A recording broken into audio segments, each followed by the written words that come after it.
प्यारे बच्चों नमस्कार, स्वागत है आप सभी का आपके प्यारा सा स्टडी प्लेटफॉर्म पे। मैं उम्मीद करता हूं आप सभी कोई मस्त होंगे। सो प्लीज हंसते रहिए, मुस्कुराते रहिए, स्वस्थ रहिए और मन लगा करके पढ़ाई करते रहिए। आज मैं आप सबके बीच एक ऐसा धमाकेदार वीडियो लेकर के आया हूं जहां से हर साल लगातार क्वेश्चन पूछे जाते हैं। क्लास 12 बिहार बोर्ड हिंदी का ये एक ऐसा वीडियो है जहां से हर साल हर बार की परीक्षा में ये क्वेश्चन निश्चित रूप से पूछे जाते हैं।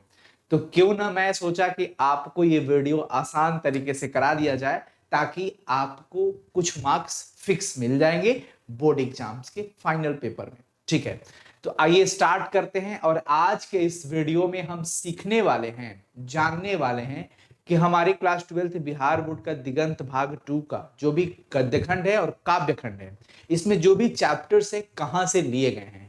ये क्वेश्चन लगातार बोर्ड एग्जाम में पूछे जाते हैं बच्चों। तो हंसते हुए मुस्कुराते हुए चुटकी में इस सवाल को कर लेते हैं जल्दी से। तो इससे पहले एक मैं आपसे रिक्वेस्ट करता हूं कि अगर आप इस चैनल पर पहली बार आए हैं तो प्लीज चैनल को जरूर सब्सक्राइब कर लीजिएगा और बेल आइकन जरूर ऑन कर लीजिएगा क्लिक करके, ताकि सारा नोटिफिकेशन आपको मिलता रहे। उससे पहले वीडियो को लाइक कर लीजिएगा और वीडियो देखने के बाद अगर अच्छा लगेगा, वीडियो यूजफुल साबित होगा आपके लिए, तो प्लीज आप जरूर कमेंट में बताइएगा। चलिए स्टार्ट करते हैं। देखिए, ये आप देख रहे हैं कड़बक चैप्टर पूछता है बोर्ड एग्जाम में कहां से लिया गया है। तो ये आप देख रहे हैं पीछे कि यह पद्मावत से लिया गया है। कहां से लिया गया है? पद्मावत से।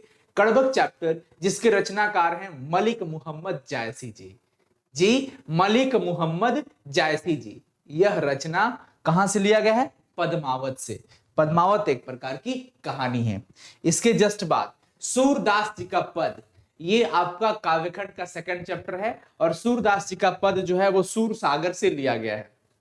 देख रहे हैं ये सूर सागर का यही पहला पृष्ठ है, मतलब ऊपर की जो कवर पेज है वो कवर पेज हम कहेंगे इसको। सूर सागर, सूरदास का पद कहां से लिया गया है? सूर सागर से। ऐसे सवाल पूछे जाएंगे बोर्ड एग्जाम में। फिर अगला देखते हैं। अगला हो जाएगा कि नाभा दास जी का जो पद है, जो भी मतलब चर्चित है, जो पाठ्य पुस्तक के अंदर लिखा हुआ है, उसके बाद उसके बारे में ही हम लोग समझ रहे हैं। नाभा दास जी का पद भक्तमाल से लिया गया है। भक्तमाल का कवर पेज आप देख रहे हैं, श्री भक्तमाल। ये तो कहां से लिया गया बच्चों? भक्तमाल से लिया गया है। अगला है कि तुमुल कोलाहल कलह में जयशंकर प्रसाद जी के द्वारा रचित तुमुल कोलाहल कलह में यह चैप्टर कामायनी से लिया गया है। कहां से लिया गया है? कामायनी जी, कामायनी से। जयशंकर प्रसाद की बड़ी महत्वपूर्ण रचना है ये, और यहां से ही लिया गया है, जिसमें मनु और श्रद्धा के कुछ वार्तालाप दिए गए हैं। इसके बाद पुत्र वियोग। पुत्र वियोग जो कि सुभद्रा कुमारी चौहान एक कवयित्री हैं, कार दुर्घटना में इनकी मृत्यु हो जाती है और अपने प्यारे से पुत्र के असामयिक निधन पर बड़ी बिलख बिलख करके रचना करती हैं। पढ़िएगा तो आपकी आंखें आंसू से नम हो जाएंगी। और यह रचना मुकुल से लिया गया है। पुत्र वियोग कहां से लिया गया है बच्चों? मुकुल से लिया गया है। इस बात का बिल्कुल ध्यान रखिएगा। सुभद्रा कुमारी चौहान के द्वारा रचित यह पाठ मुकुल से लिया गया है। अगला क्वेश्चन, ये सब नोट कर लेना आप सभी को, ये नोट कर लेना। अगला है बच्चों अधिनायक चैप्टर। अधिनायक चैप्टर जो कि आत्महत्या के विरुद्ध से लिया गया है, और ये यहां पर है रघुवीर सहाय के द्वारा आत्महत्या के विरुद्ध। और यह रचना, मैं आपको यह भी बता दूं कि यह रचना साहित्य अकादमी पुरस्कार से सम्मानित भी है। रघुवीर सहाय की यह रचना साहित्य अकादमी पुरस्कार से सम्मानित किया गया है। जी हां, आत्महत्या का विरुद्ध, जो कि इसी से लिया गया है अधिनायक। अगला देखते हैं प्यारे नन्हे बेटे को, जो कि विनोद कुमार शुक्ल जी के द्वारा रचित है। और ये कहां से है? तो वह आदमी नया गरम कोट पहनकर चला गया विचार की तरह, यहां से इसको लिया गया है। ये बिल्कुल ध्यान रखना साथियों, ये बिल्कुल ध्यान रखना। और ये बहुत ही इंपॉर्टेंट है, बहुत ही इंपॉर्टेंट। और ये सारे क्वेश्चंस कमाल के क्वेश्चंस हैं। आगे देखिए, हार जीत, अशोक वाजपेयी जी की यह रचना जिसका नाम है हार जीत। अशोक वाजपेयी जी की रचना बहुत ही मतलब कमाल की है। कहीं नहीं वहीं से लिया गया है। कहां से लिया गया है? कहीं नहीं वहीं से। और ये भी रचना साहित्य अकादमी से पुरस्कृत है, ध्यान रखिएगा। तो अशोक वाजपेयी जी की रचना है कहीं नहीं वहीं, और उसी में से एक भाग लिया गया है हार जीत।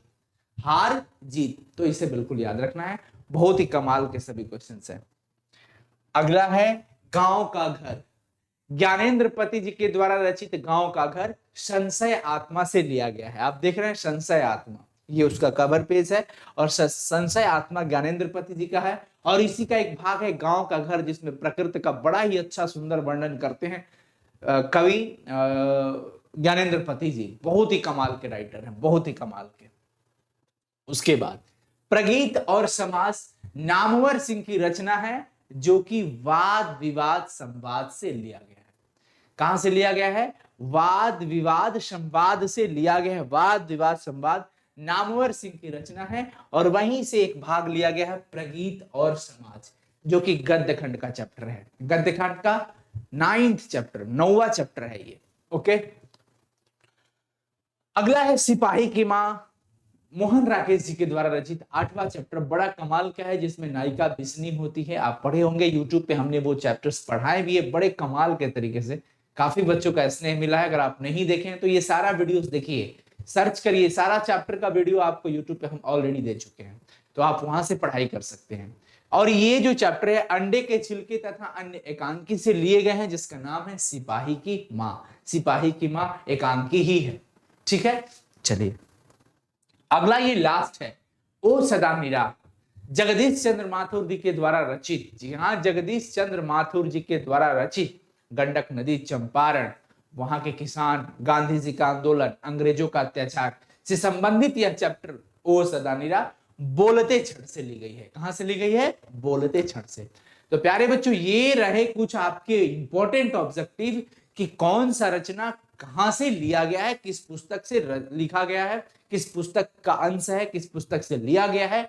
ये लगातार आपके बोर्ड एग्जाम में पूछता है, तो प्लीज आप इसे कॉपी पर नोट कर लीजिएगा और लगातार डेली रिवीजन जरूर करिएगा। मैं उम्मीद करता हूं कि ये आपके लिए वीडियो बहुत यूजफुल साबित होगा, बहुत ही यूजफुल होगा। तो कैसा लगा इसका वीडियो जरूर कमेंट सेक्शन में बताइएगा, और प्लीज चैनल को सब्सक्राइब करके बेल नोटिफिकेशन ऑन कर लीजिएगा। ऑल द वेरी बेस्ट बच्चों, thank you so much, God bless you. हंसते रहिए, मुस्कुराते रहिए, स्वस्थ रहिए और खूब मन लगा करके पढ़ाई करते रहिए। जय हिंद।